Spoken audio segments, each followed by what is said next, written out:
In the quiet town of Yorkton, Saskatchewan, a 16-year-old girl named Mikaylay Baly vanished on a seemingly ordinary spring morning.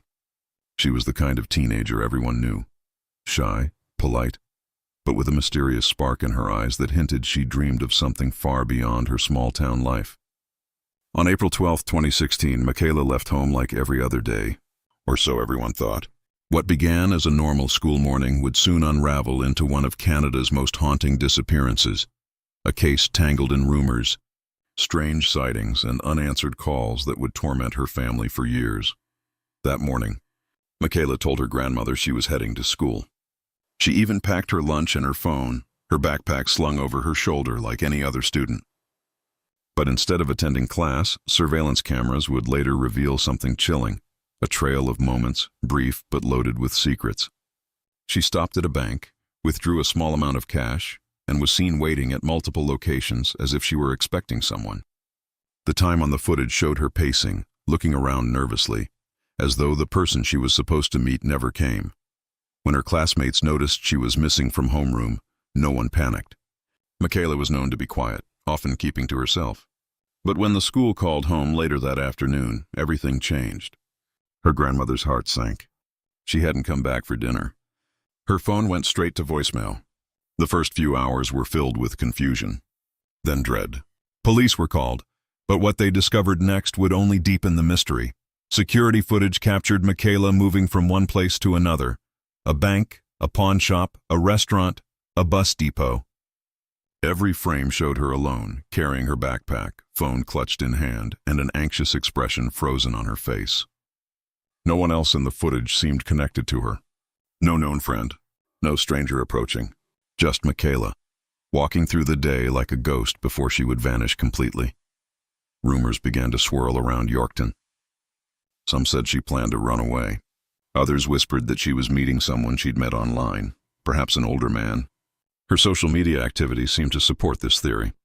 She had recently joined new platforms using alternate usernames and encrypted apps, hinting at secret conversations that investigators would later struggle to trace. Someone out there knew something, but they weren't talking. By nightfall, the town that had always felt safe was gripped with fear. Posters went up, search teams combed the streets, and her family's desperate pleas echoed across local news. But there was no sign of Mikaylay. The day she vanished seemed to erase her existence, leaving only traces of movement, unanswered texts, and a question that would haunt everyone who ever knew her. What really happened to Mikaylay Baly on April 12, 2016? Investigators began by digging into Mikaylay's digital life, her texts, her social media, and every online account she had. What they found was puzzling. In the days leading up to her disappearance, Mikaylay had sent several strange messages to friends. She talked about leaving town, about starting a new life somewhere else. But when her friends pressed her for details, she refused to say where or with whom. One chilling message stood out: "Don't worry, I have a plan." It wasn't like her. Mikaylay wasn't the impulsive type. She didn't party, she didn't skip school. So who had suddenly convinced her to run away? Detectives learned that Mikaylay had made numerous calls from her phone that morning, some to numbers that couldn't be traced. One of the calls lasted just 25 seconds. No words were recorded, but it seemed urgent. The phone pinged off a tower near downtown Yorkton before going completely silent around noon. What disturbed investigators even more was what came next.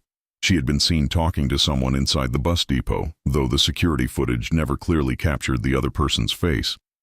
Witnesses remembered a tall man wearing dark clothes, but no one could agree on his features. As the hours turned into days, the search expanded beyond Yorkton. RCMP combed through bus schedules, checked ticket records, and even questioned passengers. But Mikaylay's name was nowhere. She hadn't bought a ticket. She hadn't boarded a bus. Yet she was last seen at that very depot, glancing at the schedule board repeatedly as if waiting for something or someone. Could the mysterious man have been her ticket out? Or was he the beginning of her nightmare? Her family, meanwhile, was drowning in confusion. Her mother, Paula, replayed every memory, every conversation. She remembered Mikaylay talking about visiting Regina, maybe even going as far as Saskatoon. But why? Paula broke down in one interview, saying, "If she's out there, please, just call me. I don't care what happened. I just want to know she's safe."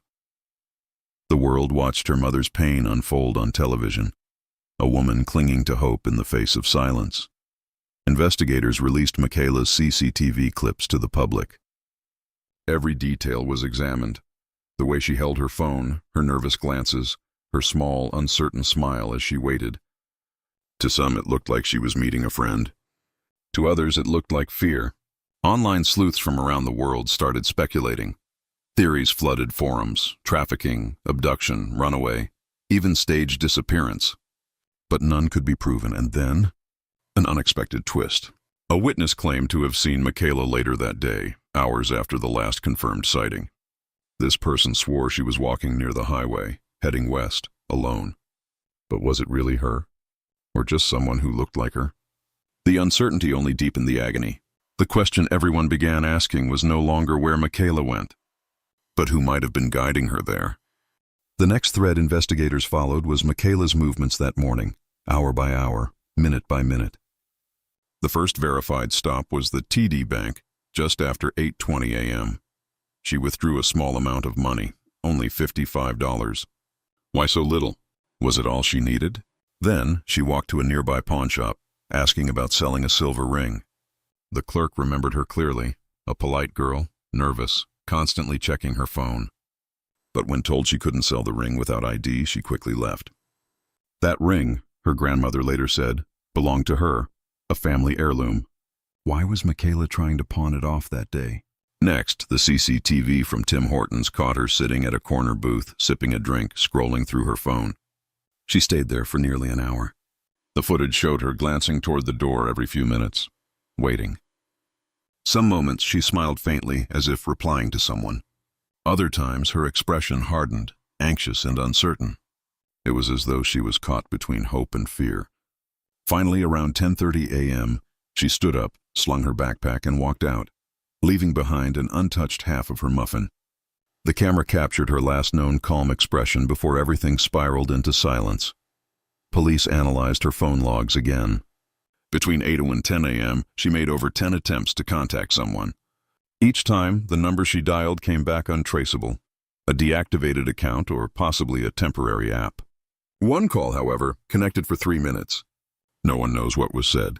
That was the last time her phone had a strong signal. After that, it either shut down or was turned off deliberately. Someone, somewhere, didn't want her found. As investigators pieced together her timeline, they noticed how deliberate her path was. Mikaylay wasn't wandering aimlessly. She moved with purpose, from the bank to the pawn shop to the restaurant, then to the bus depot. At each place, she stayed just long enough, as though following precise instructions. This wasn't a runaway's impulsive escape. It looked planned, calculated, but whose plan was it? Hers or someone else's? Her mother, Paula, refused to believe her daughter left willingly. If she ran away, she said tearfully, she would have told someone. She trusted me. She told me everything, yet evidence began to suggest otherwise. Mikaylay had created secret social media profiles, ones her family never knew about. On those accounts, she had chatted with people whose identities were never confirmed. Some were believed to be adult men using fake names and locations. One even claimed he could help her leave Yorkton for good. Investigators suspected this person might be the key, but tracing encrypted messages wasn't easy. By the end of that week, hope started to dim. Every tip, every supposed sighting led nowhere. The security footage was the last real glimpse of her. A teenage girl clutching her phone, stepping out into the daylight, completely unaware that she was walking into the shadows of mystery forever. And as the final clip ended, a chilling silence settled over Yorkton. The kind that only comes before a truth too dark to face. By late morning on April 12, 2016, Mikaylay reached the bus depot, the place that would become the most haunting chapter of her story. The clock read 10:43 a.m. as she entered. Cameras captured her walking calmly, backpack on, phone in hand, scanning the departures board as though she was about to leave Yorkton behind forever. Witnesses recalled her asking the clerk about buses leaving for Regina, and then, strangely, about one heading to Prince Albert. But when told the next bus wouldn't leave for hours, she simply nodded and sat down. For nearly 20 minutes she waited, texting, pacing, occasionally stepping outside to look around. She seemed restless, expectant, almost like she was waiting for someone who promised to meet her there. At 11 a.m., she bought a small meal from the nearby restaurant, a sandwich and a drink, and then returned to the waiting area. Surveillance showed her sitting near the window, alone, scrolling through her phone with an expression that flickered between nervousness and hope. It was a haunting sight, a young girl alone in public, surrounded by strangers, yet completely unnoticed. Each minute she sat there felt heavy with silent tension, as though the air itself knew she was standing on the edge of disappearance. One bus arrived shortly before noon. People disembarked, new passengers boarded, but Mikaylay didn't move. She just watched, her eyes following each person as if searching for a familiar face. At one point she lifted her phone to her ear, listened, then suddenly frowned. The call must have dropped. She dialed again, her hand shaking slightly. That was the last outgoing call from her phone. After that, nothing. No texts, no pings. Just a void. Investigators would later confirm her phone stopped transmitting at 12:02 p.m., almost as if it had been powered off or destroyed. Witnesses later gave conflicting statements. One said they saw a girl matching her description walk toward the parking lot, where a dark-colored SUV was idling. Another insisted she walked out of the depot alone, turning right toward the road. Neither account could be proven. The CCTV facing the lot was malfunctioning that day, a cruel coincidence that erased what could have been the truth. The bus depot became her last verified location. After that, she was gone. No ticket, no record, no trace. Her family raced to Yorkton that evening after police confirmed her movements. Paula, her mother, walked through the depot in disbelief, standing in the same spot where her daughter had last been seen. She said later, it felt like she was still there, like she had just stepped outside and would walk back in any moment. But hours passed, days passed, and no one walked back through that door. Then came a chilling discovery. When authorities reviewed her social media activity again, they noticed a new account had been accessed from an unknown device the morning she vanished, after she was last seen on camera. Someone might have logged into her profile, but who? The IP address traced to a region far from Yorkton, somewhere in Regina. That meant either Mikaylay reached the city or someone else had her phone. The mystery grew darker, as every answer seemed to open a deeper hole of questions that no one could fill. As investigators delved deeper into Mikaylay's online world, a disturbing digital trail began to emerge. Hidden beneath her normal accounts were fragments of a secret life, new usernames, encrypted chats, and anonymous friends. Someone, somewhere, had been talking to her regularly before she vanished. Most of those conversations were wiped clean, deleted intentionally. But what little remained painted a frightening picture. Mikaylay had been planning to leave Yorkton. She told at least one friend online that she was going to meet a man who promised her a new beginning, someone she described as kind and different from everyone else. When her friends were questioned, they revealed that she had mentioned a guy from Regina multiple times. She told one classmate she wanted to move there, find work, maybe start over, yet she never said his name. Another friend recalled Mikaylay being secretive, even paranoid in the days leading up to April 12th. She would check over her shoulder, whisper about someone who was supposed to help. That same friend later admitted she thought Mikaylay was joking until the day she didn't come back. Digital forensics found traces of a Kik account, an app often used for anonymous messaging. Investigators believed this was the platform where she communicated with the mysterious man. But by the time they accessed her account, every conversation had been erased. The man's profile no longer existed. It was as if he had vanished too, perfectly timed with her disappearance. Experts suggested he could have been using a temporary proxy or even a VPN to mask his identity. Some even theorized that he might have lured other girls before her. Meanwhile, her family was falling apart under the weight of uncertainty. Paula couldn't sleep, couldn't eat. She sat by her phone, scrolling endlessly through old texts, photos, and voicemail recordings just to hear her daughter's voice again. One night, around 3 a.m., she swore she saw a new notification from Mikaylay's Snapchat account, a login attempt from an unknown location. Police traced it, but it led nowhere. Still, that single flicker of digital activity reignited her hope that maybe, just maybe, Mikaylay was still alive somewhere, reaching out. Rumors spread fast online. People claimed to have seen her in Regina, Saskatoon, even as far as Vancouver. Each report brought a surge of hope followed by crushing disappointment. None of them could be confirmed. It was as if Mikaylay had transformed into a ghost haunting the internet, appearing, disappearing, leaving behind fragments but no form. Some locals even speculated she had fallen victim to a human trafficking ring. The RCMP considered it a possibility, especially given her age and the online connections. But without evidence, it remained only a chilling theory. And then, a strange clue surfaced. A witness from Regina's downtown area came forward, saying she saw a young girl who looked exactly like Mikaylay, pale, quiet, and walking quickly beside an older man. The description matched eerily with her last known outfit. But when police checked nearby surveillance, the footage was gone. Deleted or overwritten, another lead lost forever. The case was beginning to feel cursed, every path ending in fog, every truth dissolving into silence. Weeks had now passed since Mikaylay disappeared, and the investigation was caught in a web of unanswered questions. Every location she visited that morning, the bank, the pawn shop, the restaurant, the bus depot, had been combed over multiple times. But no new clues surfaced. She seemed to have walked through town like a shadow, leaving no physical trace behind. Detectives were baffled. It's like she stepped off the map, one officer admitted quietly. Even her digital footprint, once the only thread tying her to reality, was fading. Every account she had ever used was now dormant. No logins, no activity, just silence. Still, her family refused to give up. Posters covered the streets of Yorkton. Her photo, smiling gently, the same purple scarf from her school picture. Volunteers searched fields, riverbanks, bus stations.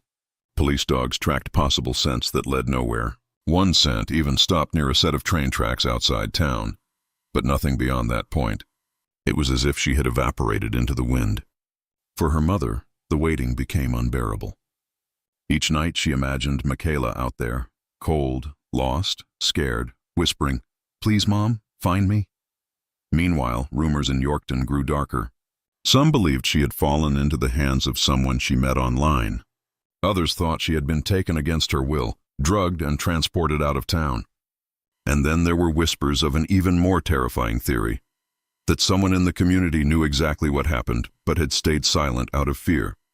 Investigators revisited old leads, interviewing everyone from classmates to online friends. Each time, they ended up circling the same truth. Someone had drawn her away that day, and whoever it was, knew exactly what they were doing. A chilling detail began to emerge when a few of her friends remembered her talking about a trip, something that was supposed to happen soon. She had mentioned needing money and asking if anyone could lend her a few dollars. At the time, no one thought much of it, but when pieced together, it sounded like preparation. The $55 she withdrew, the attempt to pawn the ring, the nervous waiting at the bus depot. Was she funding her escape or paying someone to take her away? Authorities tried tracing the man from the depot description again. One witness recalled that he seemed older, confident, and familiar with her, but no clear CCTV image existed. They even released sketches based on multiple accounts, but none led to an identification. Every supposed match turned into another dead end. The investigation stretched across provinces, yet all roads led back to Yorkton, back to the moment she disappeared into thin air. The emotional toll on her loved ones was devastating. Paula stood before cameras once more, holding her daughter's picture close to her heart. "Please," she cried, her voice trembling. "If anyone has her, let her call me. Tell me she's alive. That's all I need." Her pain was raw, breaking hearts across the nation. Yet, behind her tears, one haunting question echoed in every viewer's mind. If Mikaylay was still out there, who was she with? And why hadn't she come home? As the investigation stretched into months, a grim reality began to settle in. The longer Mikaylay remained missing, the colder the trail became. But then something strange happened. Her mother, Paula, began receiving reports from strangers, phone calls, emails, and even handwritten letters claiming to have seen Mikaylay alive. Some described her working in diners or walking along highways in distant cities. Others swore she had reached the United States. But every tip turned into heartbreak. None could be verified. Each lead ended the same way, With silence, then came a chilling twist. One evening, nearly 6 months after her disappearance, Paula's phone rang from a blocked number. She answered instantly. On the other end was only breathing, soft, steady, hesitant. She said, "Mikaylay? Honey, is that you?"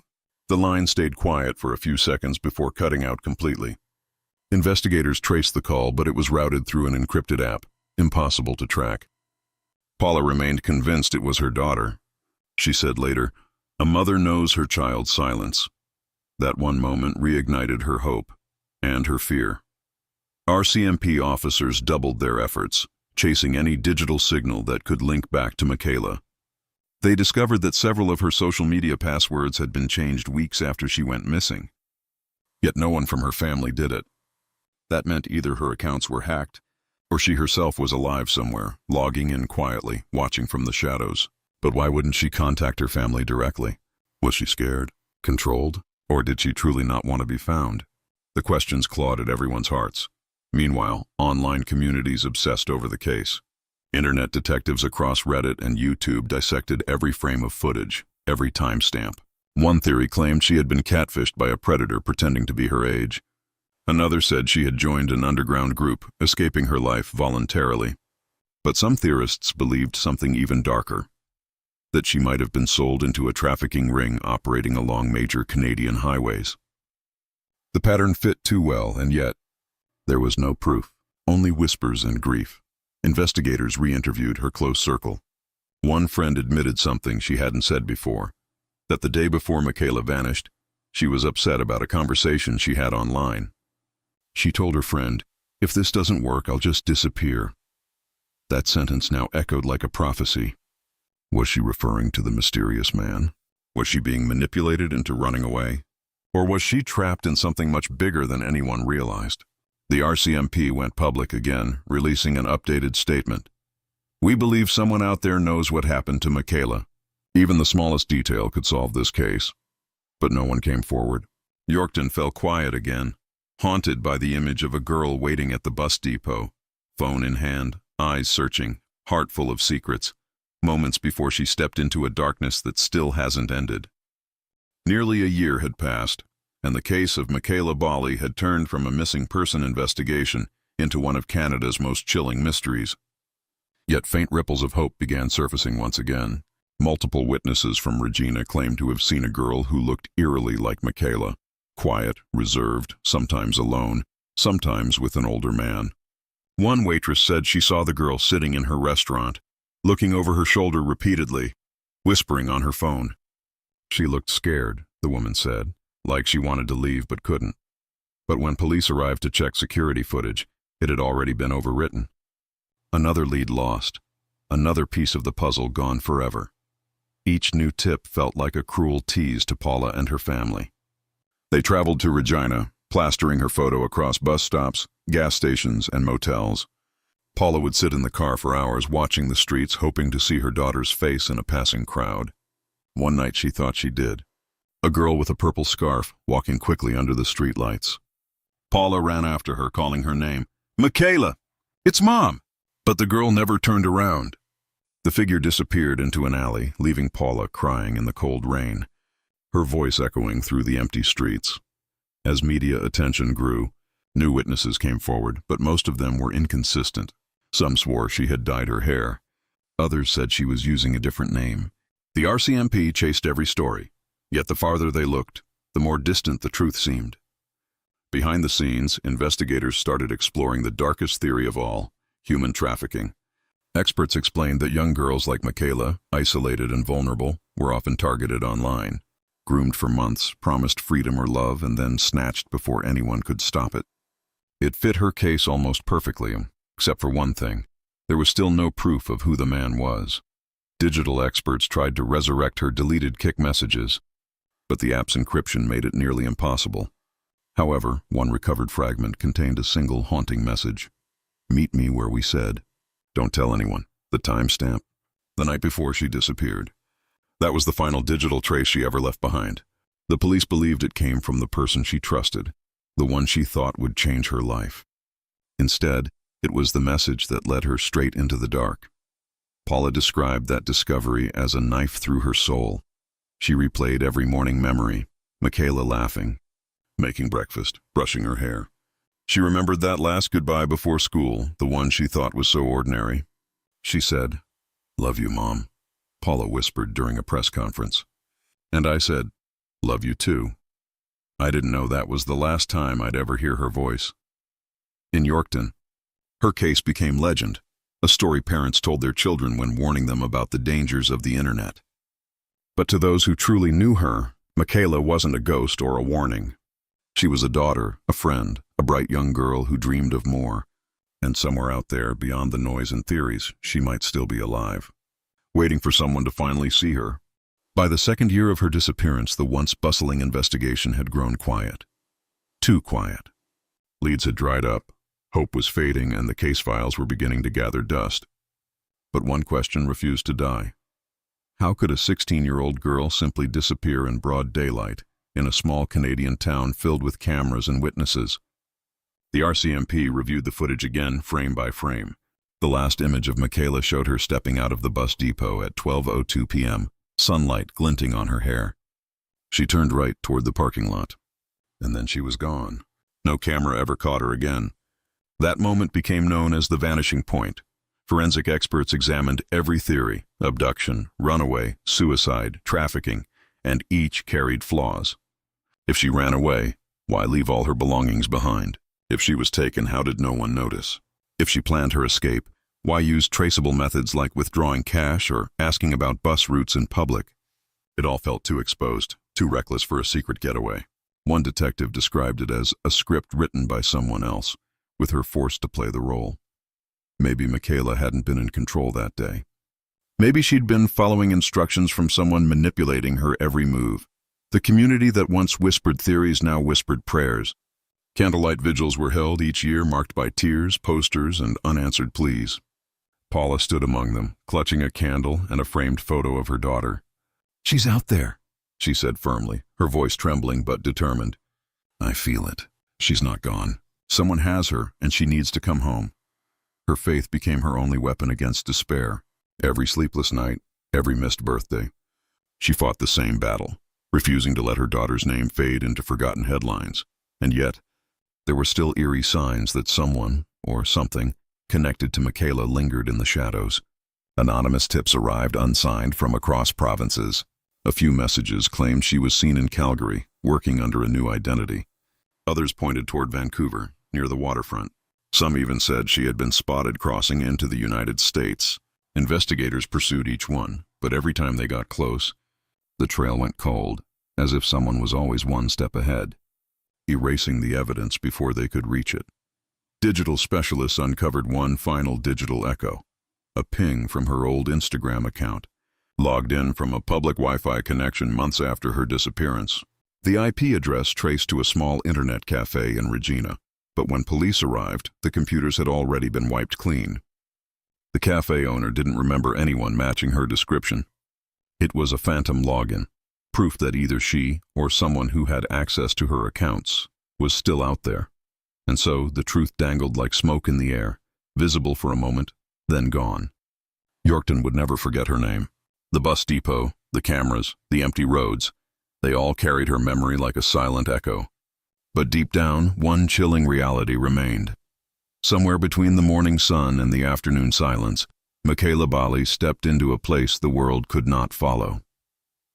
Years have now passed since that April morning when Mikaylay vanished, and still no trace of her has ever been found. Her case remains one of Canada's most baffling mysteries, a story frozen in time, yet burning endlessly in the hearts of those who loved her. Each year, her family marks April 12th not as a day of grief, but as a promise, a vow that they will never stop searching. Her mother still believes she's alive. "I feel her," Paula says in interviews, her voice steady but filled with pain. "I don't believe she's gone. I believe someone knows where she is, and one day we'll find her." Her hope has become the light that refuses to go out, even when the darkness feels endless. The RCMP has kept the file open, active but unsolved. Thousands of pages of witness statements, hours of footage, and years of theories have built a puzzle that no one can complete. The last confirmed image of Mikaylay, walking out of the bus depot at 12:02 p.m., is etched into every investigator's mind. She looks calm, composed, almost peaceful, but behind that calmness hides 1,000 unanswered questions. Was she meeting someone she trusted? Was she running from something or someone? Or did she step unknowingly into danger that day? Every possibility remains alive, and that's what keeps this mystery breathing. Her story spread far beyond Yorkton. True crime communities across the world continue to analyze her case, frame by frame, hoping to catch something everyone else missed. A gesture, a reflection, a person in the background. Anything that could bring her home. Online, people still share her photo with the words, "Help bring Mikaylay home." Even strangers who never knew her have become part of her search, keeping her name alive in forums, videos, and posts. In that way, she never truly vanished. Her memory lingers, quiet, soft, unbroken. And through it all, Paula keeps her daughter's room exactly as it was. The bed made, the books stacked neatly, the walls decorated with photos and dreams that were paused too soon. Sometimes she sits on the edge of that bed, scrolling through old messages. The last one from Mikaylay still unread. "I'll text you later, Mom." She never did. But Paula still checks her phone every night before sleeping, waiting for that one message, that one call that might finally come. To this day, no remains, no confirmed sightings, no definitive answers have ever surfaced. Mikaylay Baly simply disappeared, leaving behind a digital ghost, a grieving family, and a mystery that feels more like a wound than a story. Maybe she's alive, hidden somewhere, afraid to return. Maybe the truth lies buried in someone's silence. But until that silence breaks, the world will keep asking, where is Mikaylay Baly? If you made it this far, remember, behind every missing person's name is a family still searching, still hoping, still breaking a little more each day. Share Mikaylay's story, keep her face alive, and never let her name fade into the dark. Because sometimes one share, one memory, one moment can bring someone home. Subscribe now for more real-life mysteries, and tell me, what do you think happened to Mikaylay Baly? Could she still be out there waiting to be found? Until next time, stay curious, stay aware, and never stop searching.